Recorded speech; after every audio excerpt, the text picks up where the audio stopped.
Naxçıvan Dövlət Universitetində isə Zəfər İrsi adlı konfrans keçirilib.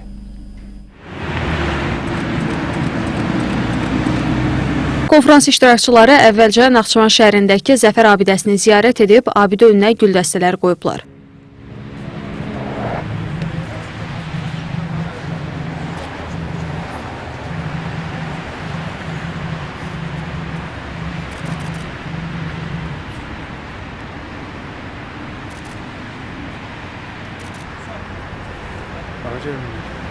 Sonra Universitetin İncəsənət Fakültəsi tələbələrinin Zəfər gününə həsr olunan 60-dan artıq əl işinin nümayiş olunduğu sərgiyə baxış olub.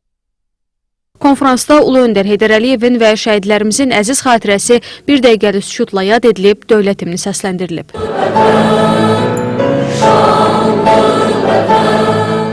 Naxçıvan Muxtar Respublikasının baş naziri Ceyhun Cəllov çıxış edərək Azərbaycanın müasir tarixində dövlətçilik ənənələrinin bərpası və möhkəmləndirilməsinin məhz ümumilli lider Heydər Əliyevin adı ilə bağlı olduğunu qeyd edib. Vurğulanıb ki, Ulu Öndərin siyasi kursunu uğurla davam etdirən Prezident İlham Əliyevin məqsədyönlü siyasəti nəticəsində milli birliyimiz daha da güclənib və 44 günlük vətən müharibəsində tarixi zəfərin qazanılmasında xalq, dövlət, ordu birliyi həlledici amil olub. Naxçıvan Dövlət Universitetinin rektoru Elbrus İsayev vurğulayıb ki, Müzəffər Ali Başkomandan İlham Əliyevin rəhbərliyi ilə ordumuzun döyüş meydanında qazandığı qələbə tarixi ədaləti bərpa edib, Azərbaycanı regional güc mərkəzinə çevirib, informasiya cəbhəsində ölkəmizə qarşı qərəzli kampaniyalara son nöqtəni qoyub. Bu möhtəşəm zəfərə 30 il ərzində ölkədə iqtisadi, siyasi, təhsil, ordu quruculuğu və ideoloji sahədə müəyyənləşdirilən hədəflər zəmin yaradıb. Naxçıvan Muxtar Respublikası Ali Məclisinin sədr müavini Arzu Abdullayev, millət vəkili, Milli Məclisin Elm və Təhsil Komitəsinin sədri Anar İskəndərov, Azərbaycan Milli Elmlər Akademiyasının Naxçıvan bölməsinin sədri İsmail Hacıyev, Bakı Slavyan Universitetinin rektoru Anar Nağıyev, Azərbaycan Respublikası Milli Məclisinin deputatı Vüqar Rəhimzadə çıxışlarında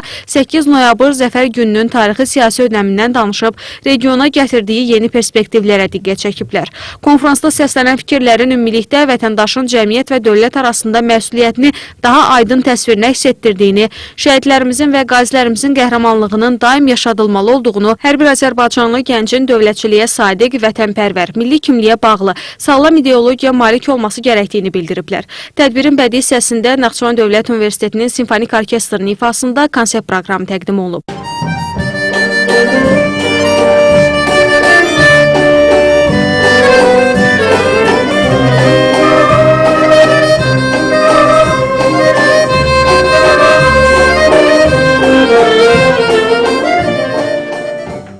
Sonra konfrans zəfər tarixi və hərbi siyasi irs, tarixi zəfərdən sonra iqtisadiyyat və yenidən qurma, tarixi zəfərimiz mediada, müharibə və sülh proseslərində beynəlxalq hüququn tətbiqi mövzularında panel müzakirələrlə öz işini davam etdirib. Tərlan İbrahimova, Rəşad Əkbərov, NTV Xəbər.